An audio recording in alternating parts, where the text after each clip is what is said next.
You're listening to the Angry Marks Podcast Network. Like two guys missing off a milk carton, Angry Tensai, Big Dick, we're back. People have wondered where we are. We're here with you tonight, Raw 25. Big Dick, welcome back, brother. Dude, this feels like a DX reunion or an NWO reunion or an APA reunion. It feels good to be home, brother. Good to be home. It does feel good to be home. And I'll tell you, bro, the Angry Tensai, the Big Dick, Angry Marks podcast would have been within their right to do the right thing and fire our asses. But they decided one more chance, one more producer, one more opportunity, and that opportunity comes in two little letters. The man behind the glass tonight, CW. CW, how you doing tonight, brother? I am doing good. I just got through doing what probably 99% of the wrestling fans on the planet were doing, and that is watching Raw 25. Damn straight. Damn straight. CW, where are you based out of, so all of our viewers know? I am from North Carolina. North Carolina. Woo! And where in the great Tar Heel state are you located? A little shithole called Rocky Mount. You know, you pass through that on I-95. There's an opportunity to go through there. But I can't say I've never visited. Big Dick, I gotta ask you, tonight, all this great stuff happens on Raw 25. We kind of see tonight what it's about with guys who have conviction and charisma. You could see the younger guys getting a lesson tonight on how to deliver a promo, how to get the crowd engaged. Of everything you saw tonight, what was your favorite? Wow. You know what? To be honest with you, I think my favorite was Vince McMahon coming out there and turning the crowd they were cheering for him going nuts, turning into fucking people ready to kill him. Yeah, I mean, he really did control the crowd. I mean, he could go right back in the locker room and be like, that's how it's done. He went out there and, Stephanie and Shane built him up. He's the man who built all this. And, man, he got the biggest pop. The crowd singing along to his theme. He gets all excited. They deliver his plaque for 25 years of recognition, and he just unloads on his own kids and the crowd. What a shitty plaque, though. I mean, I think we probably got better plaques than that for Raw, for doing 25 episodes of Raw Reaction. We did. In fact, I think they got that plaque, at Vintage Trophy, and they just changed the faceplate out. I mean, that thing was a complete piece of crap. But, I mean, I guess what they were saying was that was what the viewers bought for them. So, I mean, I would have certainly chipped in for more if someone asked me. So I wasn't very... I didn't know if the GoFundMe account, or otherwise I would have chipped in some big bucks. Yeah, to me, you're going to get a nice theater. Yeah, well, I'll tell you, you're going to be surprised by... We'll go through everything, but... You'll be surprised at what my favorite moment was and who my favorite moment was. I'm interested. Why keep the suspense up? What was it? Well, we've been on a little hiatus for a little while, as you know. And, I was obviously a fan of this guy already, but, I would have thought he was right out of the Attitude Era. He fit in tonight. I'm talking about Elias. He was Elias tonight. Elias. You mean WWE Walk with Elias? Walk with Elias. And I do walk with Elias. I love Elias. He was amazing tonight. Don't you think? Yeah. You know what? I was impressed with the spot they gave him on the card. I was thinking there's all this talk about Cena and Undertaker coming to a head, or Cena making some big deal, or having like set up his main event at WrestleMania, and I mean, it was basically like a promo where he put over Elias, and that was after Elias got a nice little backstage segment and made Chris Jericho's list. Well, they clearly trust Elias greatly, and that was very clear to me tonight. By giving him that spot. I mean, I wouldn't say it was quite a Rock concert like The Rock used to get, but he had a good, like a 2-minute song ripping down all the legends. And honestly, not only did he rip every single legend, John Cena, great promo on his part, engaging Elias, but I mean, he basically, essentially, by a low blow or not, he got the better, absolutely got the better of John Cena, walks out, and basically says he's going to win the Royal Rumble, essentially. So, Elias just was awesome, dude. I mean, he totally memorized that song. He's got good rhythm. He's funny, man. I just thought that was an incredible promo. Yeah, no, it was impressive. I mean, just even the backstage segment. I mean, getting on Jericho's list, I thought, okay, maybe this could be a feud with Jericho, and then, you know what? It delivered him up to Mr. Cena. Yeah, I was really surprised to see Jericho tonight personally, and I was excited, by the way. I mean, that's obviously a good thing. But coming off, New Japan Pro Wrestling, I know there was a lot of reports that Jericho would be there, but I just didn't buy that Jericho was going to show up so soon after that match with Kenny Omega. It was awesome to see him, and to me, I got to think Jericho's going to be in the Royal Rumble. Hopefully he will be. So it was awesome to see him tonight. Yeah. I mean, I feel like there were a lot of potential feuds starting up pretty soon. Definitely. But nothing as concrete as you would think. Like, I thought they were going to figure out, like, all right, we're going to have, like, a pretty good idea of the WrestleMania card after a Rumble. I mean, the Rumble's obviously set. This is a go-home show. But at the same time, I mean, I feel like they could have set up, like, a Elias Jericho feud or Cena Undertaker feud, and there really wasn't a lot of that, it's just sort of good because it gives us reason to watch Raw for the next 2 months. Well, I think so. I mean, it was great. I mean, it was their best show in a while, but I mean, literally, before I ask CW his favorite moment, I'll just say this. Basically, when I play WWE 2K18, Raw 25 is basically what that show looks like. It's just all a bunch of legends and an occasional current guy wrestling in it. So literally they emptied out the entire draw of legends, and the ones that can make it, Rock, Edge, and Kevin Nash had prior commitments, so they couldn't be there. I mean, they literally had pretty much everyone but those guys. It was pretty neat, so it was cool. CW, what was your favorite moment? You said you watched the show. Honestly, my favorite part of the show would have had to have been the whole DX Bullet Club interaction there towards the end. That had the feeling of as more of a official passing of a torch type moment than just a random, oh, we got all these legends here, let's do something with them. That whole segment felt like a passing of a torch. Certainly. It certainly did. Yeah, I agree with you. I thought it was a cool moment that with the whole Bullet Club, the whole from their days in Japan and their homage. Nash always said that they could use it and they were cool with it, but never have they been on the same stage. So it was so cool to watch. I think you're right there. It was a very cool moment. And you know what, the Revive, I think it was like, but at least they were in the last segment essentially. Maybe not the last segment, but the last match. So they didn't get killed quite as bad as the Ascension did with the last time with the Legend. So I think it could have been worse. Yeah, well, and you know what? I would say right up there with Elias getting put over. I mean, Finn Balor and the rest of the Bullet Club. I mean, they've sort of been middling through SmackDown and Superstars and haven't really been given a lot. And this was like a big prime time, bring them to the center of the stage, feature them, and give them a nice little spot here, which be interesting to see where it leads to both at the Rumble and moving forward.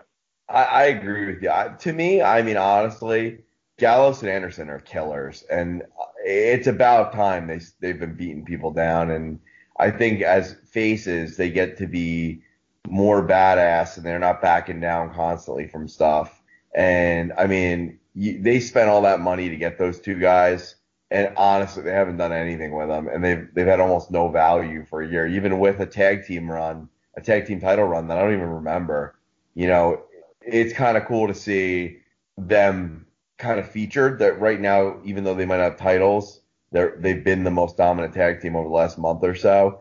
I kind of like the whole idea initially of the Revival as a heel team versus the Gallus Anderson team, but obviously over the last week or 2 weeks, it's clear Gallus and Anderson are faces now. But the Revival essentially has gotten beaten twice very quickly by Gallus and Anderson. So it doesn't seem like the Revival are getting even a tenth of the treatment they got down in NXT, and they're certainly not getting the ring time that they got down in NXT. So it's been a little surprising from that standpoint. And I think that with Finn Balor and the rest of the Bullet Club, I almost think that was something that they probably should have done probably within 6 months of them. Pretty much once Finn got back from his injury, like when he messed with the shoulder like a year ago. As soon as he got back, I think they should have teamed them up, because at that point Finn wasn't going to be in the title picture, and you run the risk of you're not in the title picture. You're sort of like doing the mid-card stuff, and you're battling Curtis Axel every week. Well, I'll say this, it's definitely been good for them, but I think, I didn't watch his run in Japan, but man, Balor, like, he looks really small next to Gallows, man. Oh, no, he's really small. I looked it up. I think he's like 185 or something. I think it was one of our last shows. I said something like, I'm for him to debut on 205 Live.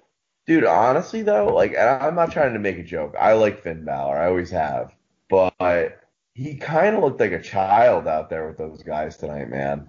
I mean, honestly, like, Triple H is enormous. Billy Gunn's enormous. Gallows is enormous. Billy Gunn is not going to pass a wellness test, I think, for WWE. As much as I'd like to see him. The optics are not good, a couple years ago, people were calling CM Punk a small guy. CM Punk's like tall, dude. He's like 6'2", 6'3", and he's a bigger dude. He's not ripped and chiseled, but Balor is really small, man. And it just, when you put him next to some of the more, you could never put him in a serious feud with Braun Strowman. I'm sorry. I don't want to get flamed here for that, but not even Braun. You can't put him in a feud with Brock Lesnar because he's outweighed by 90 pounds. I completely agree with you. Like twice the size of him. And people are calling for that. People want to see that,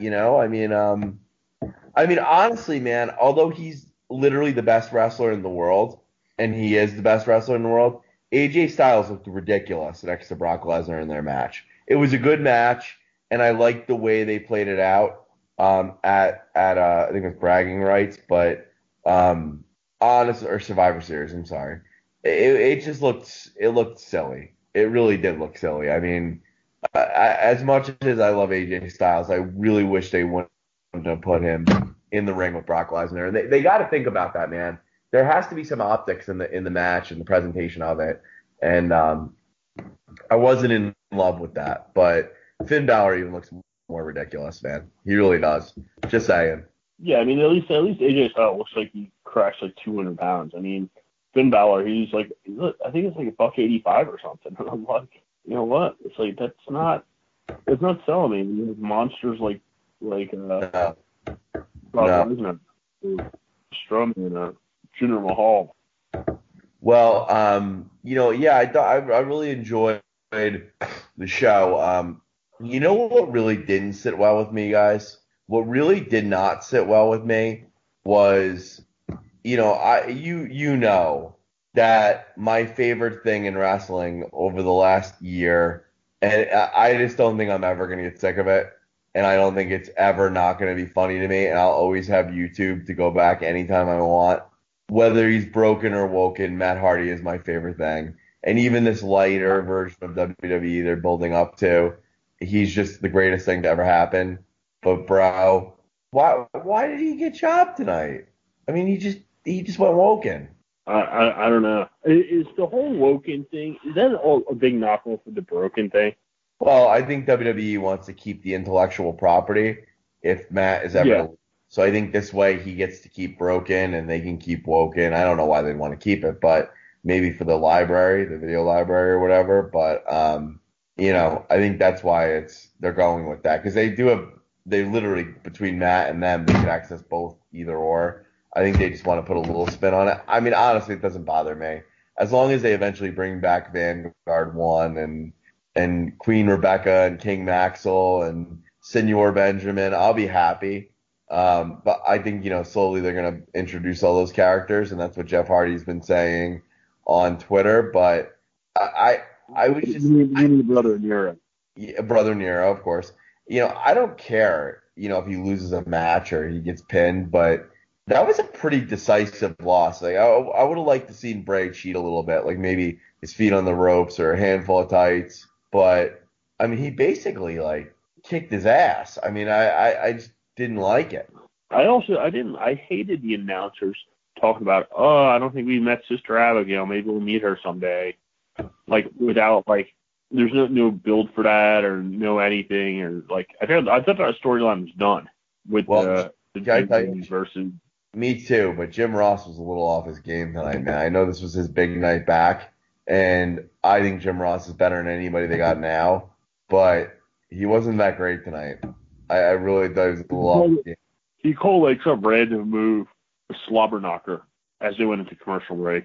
I'm like, did I just hear that right? That does not sound. You know what, though? I get one of your catchphrases in it, but wait it out. Yeah, well, I mean, honestly, Vic, I don't know if you agree with me, but they had so much damn content tonight. There's no way it was going to be a bad show. You know what I mean? Like, they just seeing all those cool people again, it was really well done. No, I mean, I think they got everybody out there. They did, they didn't have to job out all the older guys to the younger guys, and they didn't have to take the focus off the younger guys. The younger guys still had their time.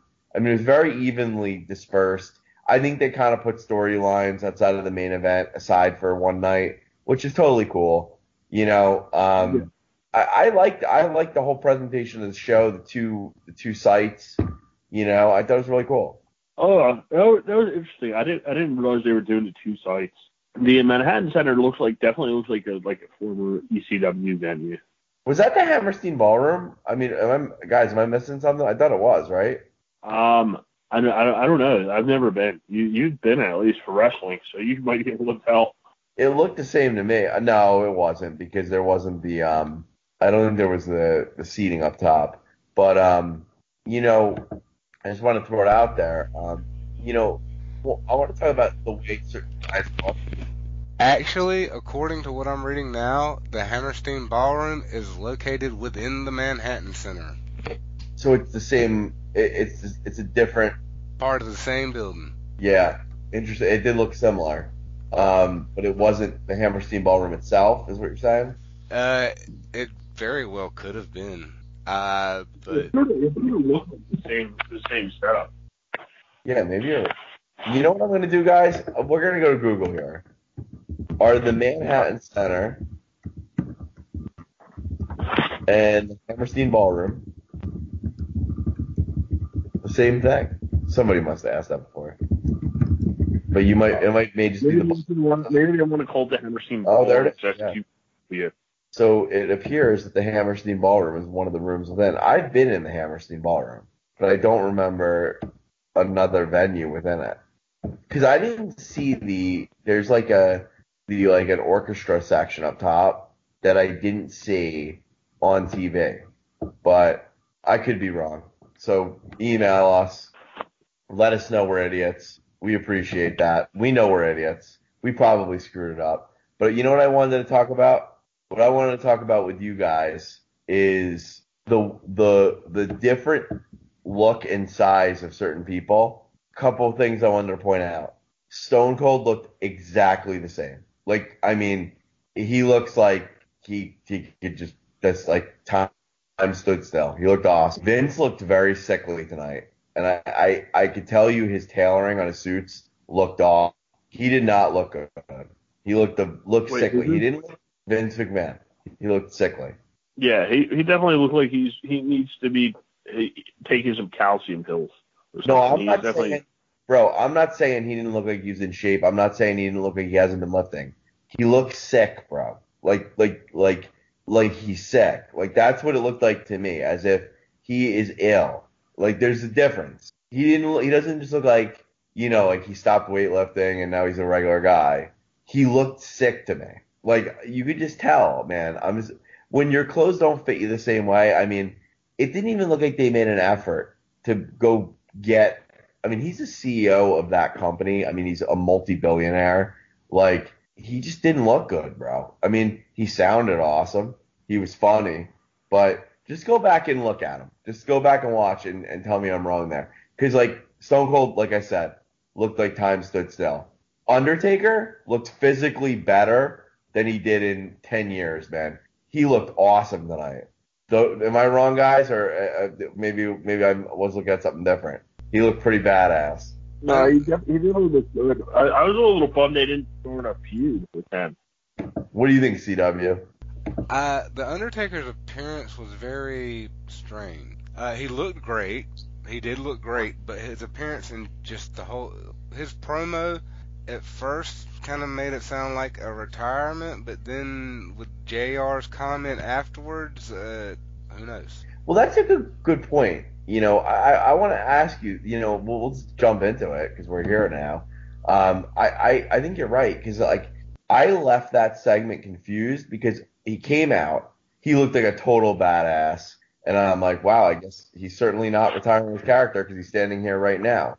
But then he said, I've buried all these legends and all these souls, and now they can all finally rest in peace. So essentially, to me, the way I understood that before JR talked was he came out to essentially say he's still retired or he's retiring when he never said, I mean, he basically said that at WrestleMania by leaving his boots in the ring.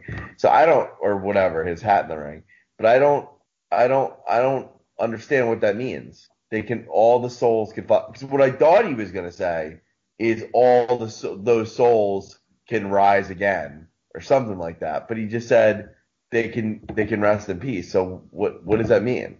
I don't know. I was waiting for at the end of that promo for somebody like Cena to come out and be like, hey, you know what? You never made me rest in peace, and then like start a feud off of that.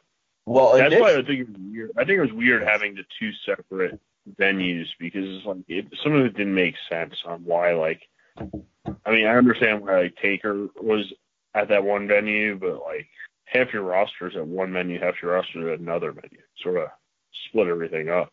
That's why, like you saw during the Braun Strowman, Kane, and Lesnar segment. I mean, you had like 15, 20 guys out there, and 2/3 of them seemed like were legends. Well, the Taker segment chronologically came before the Matt Hardy segment, and I actually thought WWE was going all in on Matt Hardy. And I was like, when Taker got past like 10 words, I'm like, will they really allow, like, either one of two things is going to happen. He's going to call out Roman Reigns again, or Matt Hardy's going to be crazy enough to come out and do his thing. And then I realized tonight that WWE bought Matt Hardy just basically to humiliate him, embarrass him, and make him a novelty act. And it really pisses me off that that's where they're going. So basically, Matt Hardy got jobbed out in a fairly short match. And then on top of that, Undertaker basically came out to say nothing. That's what I saw. Yeah, there was no really, I mean, the Undertaker segment, that could have been done backstage. It could have been on the main show. I don't understand why it was not in Hammerstein. Dude, WWE, all these Matt Hardy segments are like done on WWE.com and they're awesome. And then the ones they show on TV suck.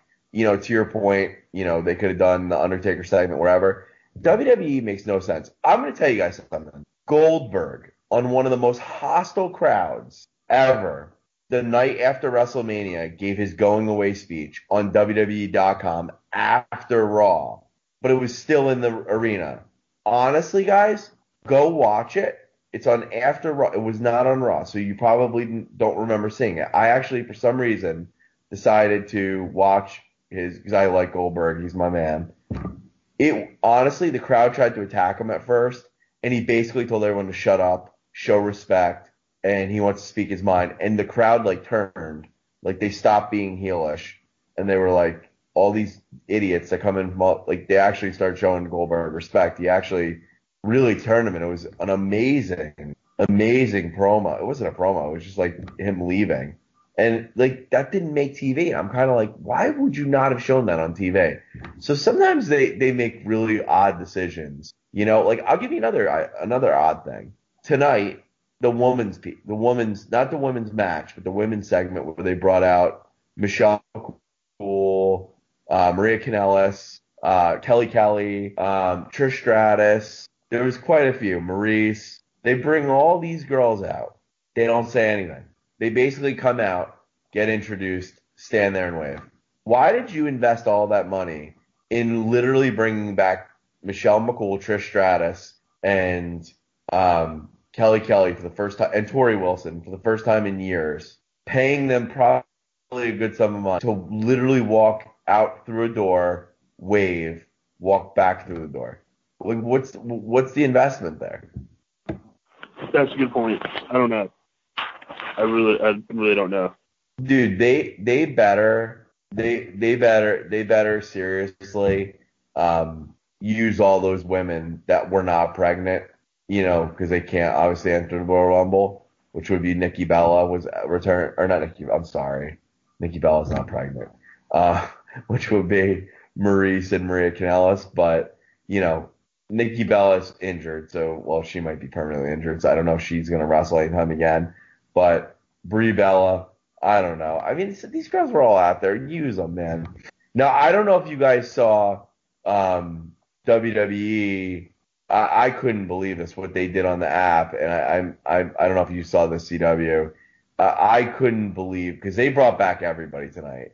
I couldn't believe, and I thought it was in bad taste. Vic, are you listening to me? Because I thought this was in bad taste. When they dropped Benoit's body from the ceiling and his theme hit, I just thought that was a little inappropriate. Was that only on the app? Only on the app. Oh my God, no, that's I did not see that. You pay $95 a month, and that's what you get. You get the special edition. And also, Vince McMahon came back out and flat out accused Kevin Sullivan of the murder of Chris Benoit and his family. He literally flat out just said Kevin Sullivan did it in front of all these people. So clearly WWE is back in the Benoit corner. So, I don't know. I don't know what Kevin Sullivan's going to say, so stay tuned. So it was a big moment.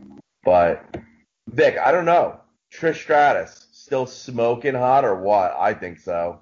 Yes, I concur 100% completely. I like who looked really good? Tori Wilson. I don't want to cut me off. I like a more buxom Trish Stratus like she was back in the day, but I definitely think this more slender Trish Stratus is very cute as well. She's matured quite nicely, but go ahead. She's like a fine wine. She aged well. Nah, I was impressed. Tori Wilson still looks like she has it going on. Tori Wilson's basically like Stone Cold. They look exactly the same from the last time we saw them. I know. It's freaking nice. She's smoke. It was pretty funny. It was pretty funny having what's her name come out, Kelly come out. I'm like, oh my God, like that chick slept with everybody.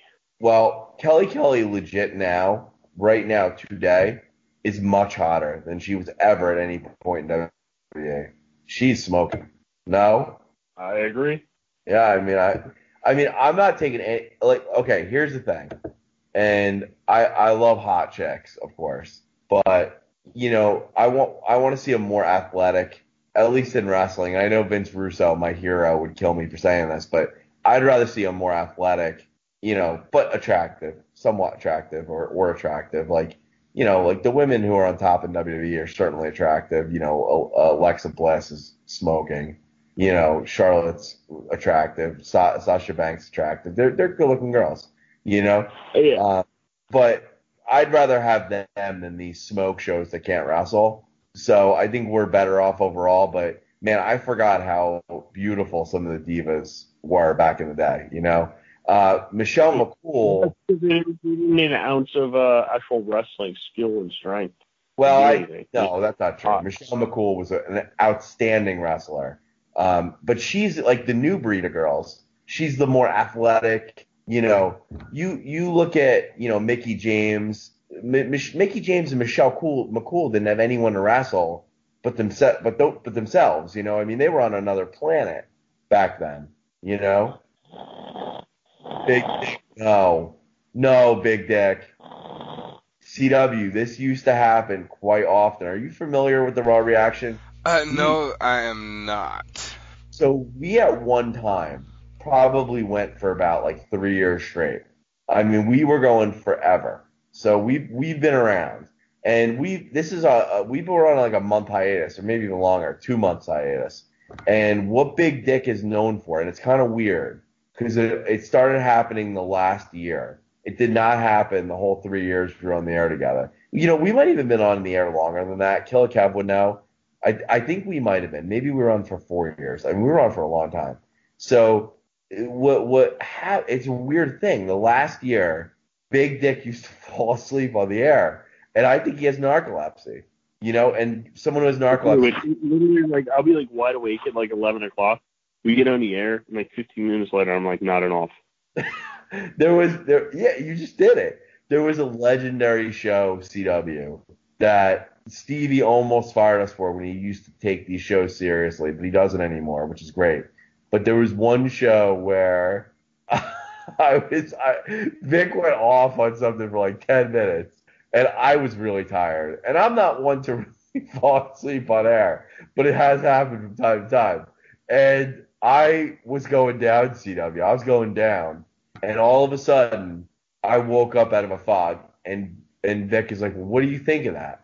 And I'm like, well, you know, I agree. And he's like, well, why do you agree?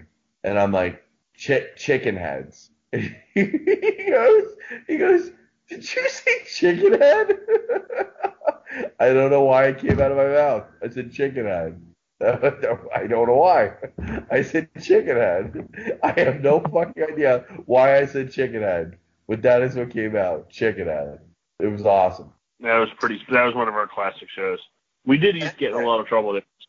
Then there was the most legendary show of all time, which if Stevie J cared at that point, we definitely would have been fired. The most synonymous and infamous thing never happened. The double knockout on the it happened. The double knockout. Big Vic fell asleep. I don't know what happened. I was on a monologue. I was doing a little back and forth with Killer Kev. Killer Kev must have been going for a little while. I knocked out. Apparently, Vic was out. And Kev just said, you know what, show's over, double knockout. We were double knocked out in the air. Can you believe that, CW? That happened. That's disgraceful. That's an absolute abomination. It happened. So you guys have fell asleep hosting your own podcast. Both of us. Oh, yeah. Both of us. I'm nodding off right now. CW, it's not like we go for 2 hours or anything. It was just like our normal hour show, like 35 minutes in, one of us goes down, and then 10 minutes later, the other guy went down. So now, apparently, it is still available in the archives of. I wish I knew which one it is. It honestly, it's a black eye on this network, and it was pure. It was just embarrassing. It's just an abomination. But I blame Big Vic because he fell asleep first. So anyway, man, we got a big pay-per-view coming up. What are your thoughts on it? Who's going to win? Who's going to lose? Man, I'm excited. Guys, I want to tell you, man, I have always thought it would be cool to see, like, during a normal, like, pay-per-view or not a normal Raw or something, like a women's Royal Rumble. Because I've always thought, like, the Royal Rumble is, like, the coolest thing in the world. Like, it sucks that we have to wait only one time a year. Maybe that's what makes it so special. But I always thought it would be cool, like, during the summer, to have, like, a girls' Royal Rumble. You know, I always thought that would be kind of a cool thing. But I knew they couldn't do 30. And now WWE just blows the cover off this thing. They're like, we have like 16 or 17 girls on the roster. We're going to do 30, which I think is awesome. And then they're like, yeah, we're still going to keep the men's Royal Rumble. So we're going to get 2 Royal Rumbles. And the Royal Rumble is the most cool, unpredictable match there is. It's so exciting because you don't know who's going to come out. The music's pumping. People come running down the aisle. It's the greatest thing in the world, man. And, you know, I guess as I understand that Alexa Bliss and Charlotte won't be in the Royal Rumble because they're the champions. You know, I think it would have been cool to have both of them in it, you know, just because it's the first one. But whatever. me, even though we haven't sit ringside or something and say Asuka wins and have her confront what's her name, Miss Bliss. well, I think what they were trying to do today is throw us off. And it reminds me of when Triple H and no, not Triple H. What was it? There were two heel champions. It was coming into a WrestleMania, and it was at the pay-per-view before. Man, I'm trying to remember what it was. There were two heel champions before WrestleMania, and they both like kind of talk crap to each other about what's going to happen at WrestleMania when they both face each other. I forgot which two it was, but they both wound up losing their titles, and the match never happened or whatever it was. So with that being said, I think tonight was a big throw-off moment, and here's why. Bliss and Charlotte had that interaction where Charlotte just basically showed Bliss no respect, maybe making us think that there might be some kind of unification or some kind of match at WrestleMania. And then Asuka, when Sasha Banks won the match for the face girls team against the heel team, but Asuka then throws all of her teammates over the top rope, to basically show she's the most dominant woman in that match. So basically, what normally in conventional wisdom you'd believe is if Asuka had that moment where she made everybody look like idiots, and then they're having that backstage moment, Asuka's not going to win the Royal Rumble. I think they did that purpose. Asuka's going to still win the Royal Rumble. Asuka is going to run away with the Royal Rumble. Nobody's stopping her. She is a freak. You know what I don't like about this is that with the women's division, they should have done 20 women, because 30 women, like, who are you going to have? I mean, you're basically going to deplete your ranks. Maybe bring a couple legends in, but then deplete your. Yeah, it's going to be NXT.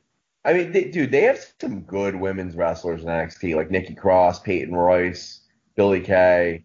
Like, they'll all be in it. And, I mean, unfortunately, WWE Universe doesn't know who all those women are, but they'll be in it, in my opinion. Yeah. Do you think Asuka or do you go with like a Nia Jax, or who are you picking? No choice? What's up? Who are you picking to win the female Royal Rumble? I'm going with Nia Jax. Really? You think it's going to be her breakout moment? You think she's finally going to get, her big shot? I do. I think this is how about you, brother? I think this is where she tops the shelf, and maybe she goes and decides to, hey, I'm going to go transfer over to SmackDown and challenge for that title. Very possible. Very possible. By the way, did you hear about her boy Enzo? Oh, man. How did I miss that, bro? Oh, man. This is just right up our alley, man. But first, hold on. We will get to Enzo. I don't want to show CW no respect here. I'm curious who he's going to pick to win the female Royal Rumble. Honestly, I think Nia will probably get eliminated about midway through, because they never let the bigger competitor stay in for a long amount of time. Everybody always gangs up on them. That's just Royal Rumble mechanics. You got somebody huge, they're going to get ganged up on. And Nia is probably one of the bigger female competitors. If they want to keep Asuka strong, see, that's the problem. They've been keeping Asuka strong for so long. How do you keep her strong if she doesn't win the Rumble? She's winning the Royal Rumble. I agree with you 100%. I mean, she is Goldberg. I mean, she is a modern day Goldberg, and you don't even put her in that match if she's going to lose. And honestly, they haven't done a really good job of booking her like they did in NXT. Like, I know somebody's probably like, well, how can you say they didn't book her good? She wins every match. But she hasn't really dominated every match. I mean, she's still winning every match. I think this is going to be her dominant moment. I agree with you on Big Guy 101 in Royal Rumble. My thought is either the big guy's going to flat out win it or eliminated in the middle. So I'm with you 100%. I think this is going to be Asuka's big WWE moment. And listen, I watch NXT. I love NXT, but I think that USA special did 800,000 views.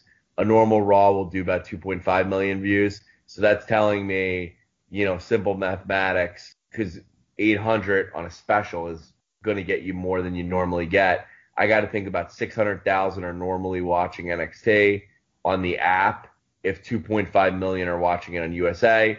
So that tells me only 25% of the audience really know who Asuka is. And I mean, they know who she is now. She's been around the last couple of months, but they didn't really see the domination. And I think they're going to see the domination at the Royal Rumble. So should be fun. Good predictions by you guys. Enzo Amore. Before we talk about the men's Royal Rumble and the main event, those will be the two things we'll cover before we get out of here. Man, Big Dick, do you think Enzo did it? I love what that woman said.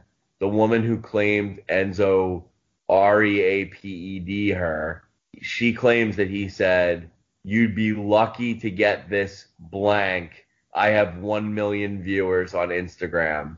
This story can't get any better. Big Dick, come on. You live for this story. Did we lose him? Did he fall asleep? Oh, man, I set you up, buddy. Well, I don't know. He might the dude cannot stay awake. The dude cannot stay awake. But essentially, I have been following the wrestling websites. This woman claims that she was drugged, alcoholed.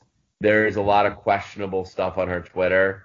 I am a fan of innocent till proven guilty. If Enzo did this, he should be jailed and never in sports entertainment or anything else for that matter again. But it does look a little suspicious. I don't know if CW, if you've seen anything on it yet. I've seen a lot on this, actually. There are actually already people out there that are putting the facts together and saying that, words like each point, like what doesn't add up and how it doesn't add up. And I'm going, y'all some detectives or some shit, ain't you? Damn. I love them. I know. I saw the one where they were pulling her off her Twitter like back a year. Like, I guess she's like an attention person and has like Snapchat. You could buy like time with her and stuff. Oh my goodness, it's horrible. Yeah. There was something about she was faking pregnancies and had a YouTube video out there on how to fake a pregnancy, and Yes. it's from what she is not a very creditable person in my opinion. I understand why the WWE did what they did, but still, I do not believe that. I don't want to say he didn't do it, but I don't think he did it. Well, I don't think he did it either, but who am I to say? But what I thought was really suspicious on the woman's Twitter was where she was from, which is always a red flag, which was Rocky Mount, North Carolina. Oh, I hadn't even checked that out. Oh my God. I'm only joking. No, she's not. But hey, we'll see what happens. But if she, honestly, if she's telling the truth, I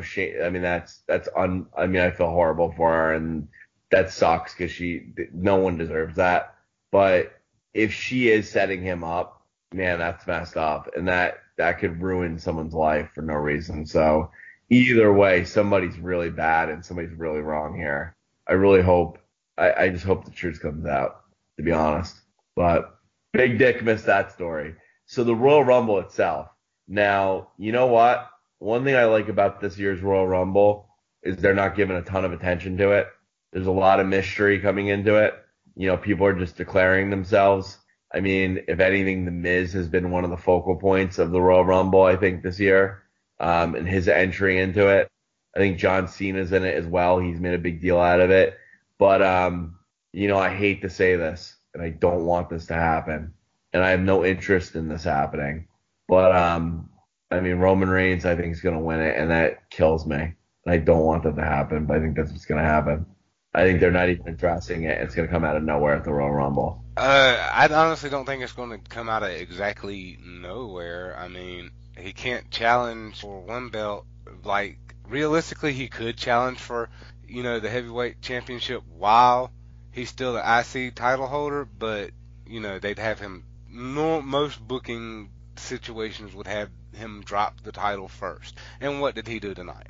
He dropped the title. I know, man. I was thinking the same thing. I'm like, I maybe you're right. Maybe that was it's not coming out of nowhere. Miz beat him pretty handily, man. He won with that exposed turnbuckle. But, he beat him with his finisher. He beat him, man. That was a good win for The Miz. It was probably as far as heel tactics go, it was a clinic on how to be a heel for one. And I mean, the Miz, as much as people might not like him for the way he came into the business, he is definitely coming into his own. Oh, for sure. He's a superstar, man. I'm with you 100%. And he was great tonight. I mean, he looked like a champion, and he is a champion. I mean, think about what he did tonight. He put on a psychological show, to your point, about how to be a heel, but he also set up, which he's been cultivating since NXT 8 years ago or whatever, when Daniel Bryan came through the WWE ranks. That feud's been going on forever, and man, you could feel the tension tonight when they introduced all the legends and Daniel Bryan, the legend GMs, and Daniel Bryan was out there. I mean, man, Miz was fantastic getting the GOAT's GOAT, if you will. I thought it was amazing, and it was cool, and it was a great night for the Miz, right? I mean, for sure. He did great tonight. Oh, yeah, that was tonight was good for the Miz. He definitely did what he was supposed to do. He got the reaction that he was supposed to get. And he also added some more, another layer onto that. Is Daniel Bryan coming back because of his actions tonight? Wow. Daniel Bryan is definitely coming back. If it's a 6-man tag or whatever, he will be back. I'm sure of it. That's just my thoughts on it because, they did put a lot of focus on Daniel Bryan tonight at the 25 for the 25th year 25 Raw. They put a lot of. He was in a lot of the clips that they showed. He was even on the shows. The whole Miz thing.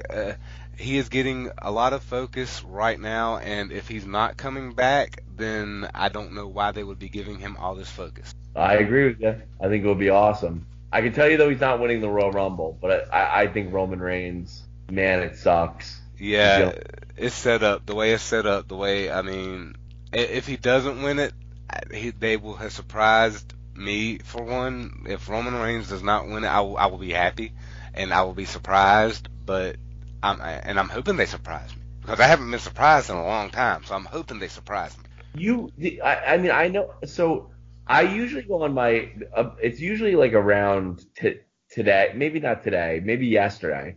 I usually go on my Royal Rumble blackout and my WrestleMania blackout like a week before. So I don't go on the internet. I don't read anything. And I must be the biggest moron ever, because the year Triple H won the world title at Royal Rumble, honestly, that was 2 years ago. I had no idea he was in the Royal Rumble. So at the time, the League of Nations was big.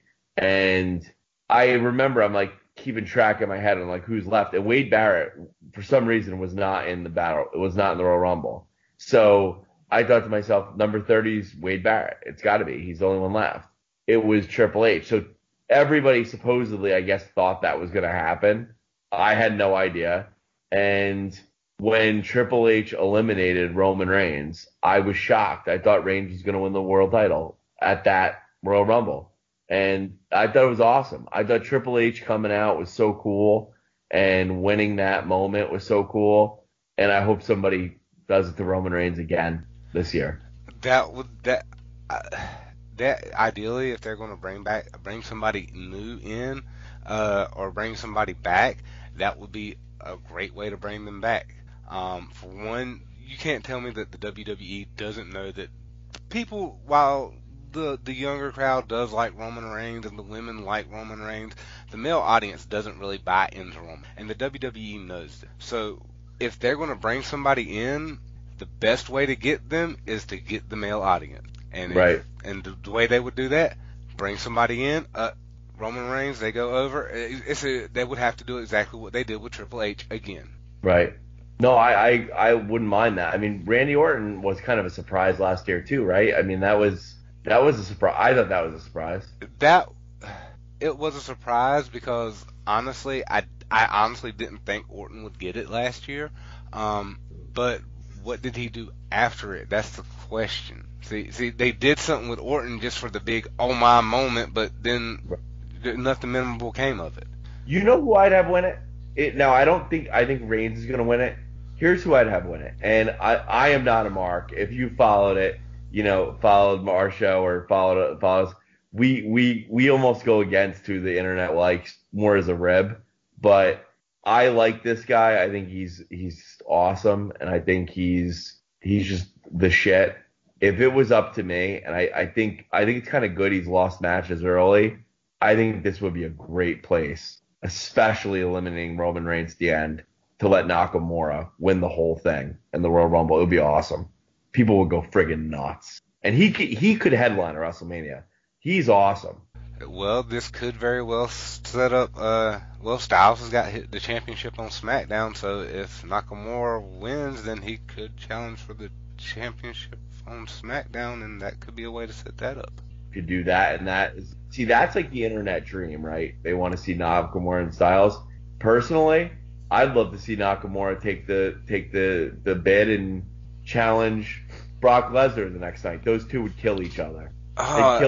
Another match. Oh my God, it's been years since they've went up against each other, and it would honestly, with the way Nakamura's developed since then, it would be a totally match. And he's a big man. I mean, he might not be heavy, but he's a tall man. He would look. I mean, that's a good. It's got the international flair. It's WrestleMania, the showcase of legends.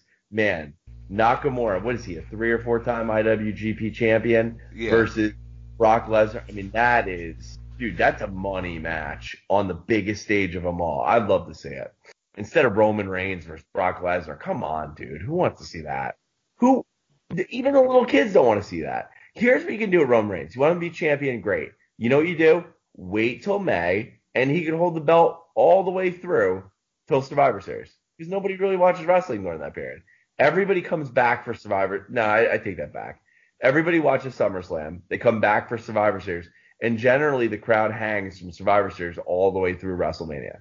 Right? I mean, so you on those dog day months, that's where you use Roman Reigns, in my opinion. You know, you what you brought up about Lesnar versus Nakamura earlier, you know, that would be the ultimate. Oh my God, that would work. I mean, okay. About that. Your man, Angry Tensai. Okay, think about this. Okay, in 12 years ago in 2006, Lesnar went up against Nakamura for the IWGP title and won it from Nakamura. So how big would it be 12 years later, Nakamura to go up against Lesnar for the Universal title and take it off of Lesnar? That's a pretty awesome story, man. It would be so apropos, right? I mean, that would be so, and for the hardcore fans, I mean, that's enormous. That'd be pretty cool. So yeah, instead, you know what's gonna happen? They're gonna give us Reigns. No, they're gonna have Nakamura and Matt Hardy pull numbers 1 and 2, and then Big Show, because they want to build them up for later in the battle royal, is gonna eliminate both of them like a minute in. Yeah. Everybody's gonna be pissed the rest of the battle royal. Yeah, and then the Big Show is gonna take like 4 people to eliminate him, and then yeah. Big Show's gonna literally go from 3 to 30. And be the last guy left with Roman Reigns, and Reigns is going to shove him over. Yeah, just pick him up like. But see, if I was the Big Show in that situation, you know what I would do as soon as Reigns went to go start doing his thing? See, Big Show doesn't have much time left in his contract. He's almost done anyway. He's getting towards the end of his time.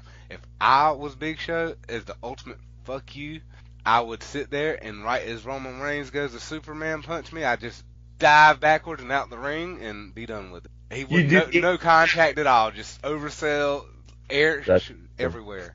HBK versus Hulk Hogan. That's what you'd be doing, or yes. the Gail Kim. I'm just gonna eliminate myself. Yes, I'm gonna have him eliminate myself. I'm out. Yeah, I do think it'll be. I think there's gonna be a lot of legends and surprises this year. Maybe not a lot of legends, but I think there's gonna be some surprises. So. We'll see. I mean, I'm hearing rumors. I'll tell you one thing. Now, you tell me I'm wrong. Chris Jericho wearing that Alpha shirt, is that because there might be a special appearance by one Kenny Omega at the Royal Rumble? That whole situation there has got me going, and they're actually, Jericho's on, but he's doing another thing with New Japan in like a couple months. He's got a match in a couple months over in New Japan. Like, what's going on here?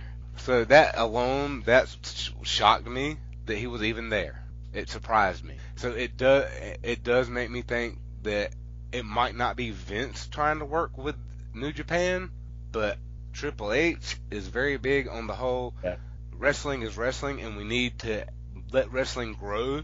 Because you see what he's doing over there in England with the titles over there and the promotions over there. So why not with Japan? Why not? Maybe Kenny Omega won't be in the Royal Rumble. Maybe he'll come in to the match to eliminate Chris Jericho, right? I mean, something like that. That would be so good for imagine him and the Bucks coming through the crowd. Yes. And getting thrown out by security after they eliminate Jericho from the Royal Rumble. That'd be like a moment like people would never forget. Yes. And I mean, and it's very the way things have been set up lately. It is very possible. It's almost like we're in a world right now where wrestling-wise anything is possible. Because we just had over the weekend at an independent show, you had the TNA Impact champion go up against Pete Dunne. I saw that. Aries versus Pete Dunne. But I have a question for you. You know, here is a thing I was thinking. You think about trying to promote an event, right? And trying to promote a federation or, you know, Impact Wrestling, like, has never gotten off the ground. And although Aces and Eights was one of the stupidest angles ever and it gets killed and maligned, they actually did have some of their best viewership during that. And I was talking to Kill Kev about this on the air. Like, Impact's never going to make it. Like, they were never going to make it with Hulk Hogan. They were never going to make it. There's nothing worked. But this Aces and Ace storyline did have some teeth, but not enough to really turn the ship. But if I know there's some mainstream interest and there's some interest for the first time ever in my federation, why wouldn't I have had at the biggest UFC event? And I pay these guys whatever. Because, you know, criminal record is not a good thing. I mean, it can hurt you from getting jobs, whatever, but I pay them for it. I mean, why wouldn't you have your Aces and Eights as a group of 8 just jump the fence, you know, and just walk into the fucking cage, you know? Like, all of a sudden, your promotion is now the most talked about thing in the world. Finally. Like, no one takes that chance. None of these promotions are doing anything different than they've ever done. And someone has to do something huge. And Spike, I don't know if when they were on the Spike network, they had a chance to do that because right after TNA came on, what came on? Bellator MMA. They could have done something with that, and they just blew it. I don't understand. They had the chance, and they blew it. It's too bad, you know, because I agree with you. Competition is good. And dude, I try and I do joke about, you know, the indies and stuff, but I do try and follow it because, you know, I want to see what else is out there, you know, and I think that's today's wrestling fan. They want alternatives and they want to know what's out there and they want to learn about, you know, other promotions and, you know, unfortunately, yeah, WWE has stifled things, but if they truly did not we're going to buy you or get all your talent, it's okay for these IWGP guys or Ring of Honor guys to come on WWE TV. And guess what? They go back to Ring of Honor and they go back to IWGP and they never go to WWE. There's nothing wrong with that. That's what we need, right? I mean, you know, because it'll ultimately make everyone more money. Well, that's the way the territory system was set up. And then Vince Jr. came in. Well, you know, Vince McMahon, Mr. McMahon came in and he basically killed the territory system. So now you've got 100 little promotions thinking, oh, I got to cut this other guy's throat to make a buck out here when nobody makes money like that. Yeah, or you can just hire a drunk and coked out Justin Credible and let him walk around. That's the greatest video of all time, by the way. Oh, even then, like, some of these guys, they spend all this money for, like, this big name guy to come in, and then they don't draw enough to make up for it, so they stiff their local guys' money, and it's just, it turns into bad business. So, I mean, and I came here to respect you. I've been here for 20 years. I came here to respect your promotion. I came here to respect you. I will not get out of the ring. Oh, man, I love that Justin Credible video. You got to watch it. Anyone who wants to see Blitzkrieg Wrestling, Justin Credible, it's a beautiful thing. Love it. Go watch that. When we're done, Google, YouTube yourself, Blitzkrieg Wrestling, just incredible. Have some fun with that video. That's a great video. Before we get off the air, and CW, it's been an honor being out here with you. I appreciate it. The main event, WrestleMania, Braun Strowman, he kicked the crap out of Kane and Big Show tonight. But I mean, that's irrelevant. We have the main event booked. I'm a huge Kane mark. Love Kane. He's one of my favorites ever. He's not going to win this match. I don't even know if he'll be, I don't know why. I don't know. I don't think he's just there to take the fall either. I think Braun or Brock actually will take the fall. I think Kane's just in there to kind of mix things up. But if you got to put your money on it, what do you think? Brock or Kane or Braun? Well, I think the only reason Kane's in there is because when they were trying to book the matches and shit, the fucking Roman Reigns was out with fucking meningitis. So that's the only reason I think Kane's in there. Yeah, they had to play it safe. But I think Brock will hold it and drop it to Roman, unfortunately. It's a very good possibility, even though with as much work and as much development as we have seen come from Braun Strowman over the past year, he does deserve it. I just don't think they'll give it to him yet. And Braun should be champion, no doubt about it. I agree with you 100%, but he won't. And I as much as I hate to say it, I think we are getting set up for Roman Reigns being John Cena 2.0, and there's really not much we can do about it because, well, I know there's not much I can do about it because I'm not on the fucking booking committee at the WWE. I don't know about what you do for a day job. You might be on the booking committee for all I know. But I have no problem with Brock Lesnar continuing to hold title past WrestleMania. I think he's one of the best champions they've had ever.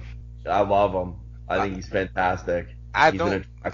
What most of the fans don't realize nowadays is that back when I first started watching wrestling, you didn't see the fucking champion every week. You saw the champion with the title. He was pre-recorded, doing something pre-recorded, and they kept the footage for a couple weeks until the next time he felt like coming out there. And then when he felt like coming, it was a big deal because all you seen was pre-recorded footage of him in the back. I agree. I mean, I think you got to bottleneck your champion. That's what makes Brock so fresh. I mean, when he comes out and he fights and he has a match, it's a big thing, They have too many pay-per-views and specials. That's part of the problem. I mean, I think if you're a world champion for a year, you should defend the title maybe 10 times, not even, 8 times. And you're right, because they have basically 2 pay-per-views each month, and then they have the joint pay-per-views sometimes. So there's definitely too much going on, and I don't think they need to drop back to the Big 4 format. But Big 6 wouldn't be bad. Yeah, I agree. But remember, the bottlenecking the champions was so important that you could take, like let's say Goldberg came back in his first, that was a big deal when he came back. What you can do when you have a return that big, you could have had, say Undertaker was still around. You could have had Goldberg team up with somebody from WCW fame. I don't know. It could have been anybody, but Goldberg and a partner versus Brock Lesnar and The Undertaker. And you could headline a pay-per-view back in the 90s on a tag team match with the world champion in it. If you tried to pull that shit in today's day and age, you wouldn't sell one ticket. Depending on who, but yeah, you're about right. I mean, I think that if we were able to say AJ Styles and maybe Finn Balor, they would eat it up in a tag match. That's meaningful. Yeah, that's different. Yeah, I agree with you. That's a meaningful. That is a money reunion. It's almost like bad they had those two guys face off so meaninglessly, And I was really surprised Finn Balor won that match, to be honest with you. But it was very cool to watch those two square off.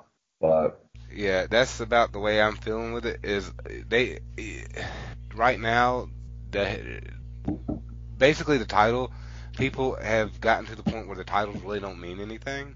Right. So you're sitting here, this person needs to be champion, and then when they're the fan favorite or whoever the fans like at the moment, it don't matter who, you can throw any name in there, doesn't get it, they get all upset and blah blah blah blah blah. Like Jinder Mahal, yeah, he wasn't the best champion in the world, and he didn't really deserve to have as long a title reign as he did, but he wasn't the worst champion ever either. But he got so much shit for it. They put Nakamura against him way too early. It would have been perfect to have Mahal. I honestly would have kept them champion until WrestleMania and had Nakamura or Rude. I would have kept them away from Mahal and eventually let one of the two of them knock him off. It would have been a great big moment. But that should be when you get a heel like that. Elias has that characteristic, but I think he's just a superstar. But he's going to be a guy that when he gets the title, he is going to be ridiculously annoying, and the chase is going to be a lot of fun when to get the belt off him. So, there's a lot that can be done and a lot that will be done. But hopefully to your point, our point, we're surprised at Survivor Series or excuse me, at Royal Rumble. But we will stay tuned, man. And I'm up for next week. Hopefully you are as well, and Big Dick will be back with us, and we can review Royal Rumble. Maybe not so much Royal Rumble, but we can talk a little bit about it and its relationship to Monday Night Raw next week. All right. Well, I want to say it's been an honor to share the waves with you here, and thanks for joining us. Thanks everybody for tuning in. We're going to be back again. We're going to get this thing going back like the old days, and for Big Dick, for CW on the other side of the glass, and myself, thanks for joining us. You're listening to the Angry Marks Podcast Network.